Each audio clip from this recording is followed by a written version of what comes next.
দিল্লিকে তৃণমূলের দুর্গ করার ডাক দিলেন ব্যারাকপুরের সভা থেকে কুণাল ঘোষ। পশ্চিমবঙ্গ তৃণমূল কংগ্রেসের দুর্গ, এবার দিল্লিকে তৃণমূল কংগ্রেসের দুর্গ গড়ে তুলতে হবে।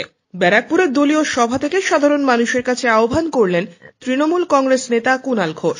বক্তব্য রাখতে গিয়ে তিনি বলেন যে সরকার দিল্লিতে তৈরি হবে তার নেতৃত্ব দেওয়ার মতন যোগ্যতা মমতা বন্দ্যোপাধ্যায়েরই রয়েছে। কঠিন লড়াই, বাংলা তৃণমূলের দুর্গ ছিল, আছে এবং থাকবে। আমরা এবার দিল্লিটাকে তৃণমূলের দুর্গ করতে চাই। অনেকে জিজ্ঞাসা করেন তোমাদের সাংসদ সংখ্যা কত হবে, তোমরা কি 200 যে তোমরা সরকার গড়ার কথা বলছো?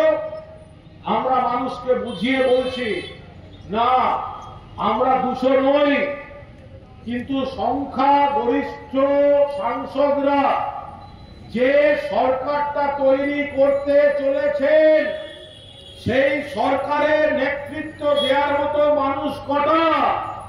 7 বারের সাংসদ, 4 বারের কেন্দ্রীয় মন্ত্রী, 2 বারের রেলমন্ত্রী, 3 বারের মুখ্যমন্ত্রী।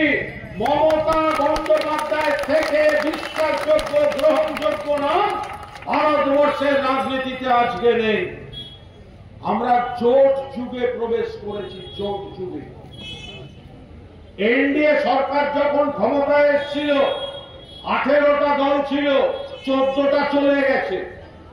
শেয়ার বাজারে ধস নামছে, বিদেশি যারা লগ্নিকারী তারা টাকা তুলে নিচ্ছেন, শেয়ার বিক্রি করে দিচ্ছেন। শেয়ার বাজারের পতন নিশ্চিত করে বলছে দিল্লিতে এবার পরিবর্তন আসছে। বাংলায় 2011 সালের পরিবর্তন, দিল্লিতে 2024 সালের পরিবর্তনের ভিত্তি প্রস্তাব স্থাপন করেছে। তাই আমাদের এমন ভাবে ভোট করতে হবে সারা দেশ বাংলার দিকে তাকিয়ে।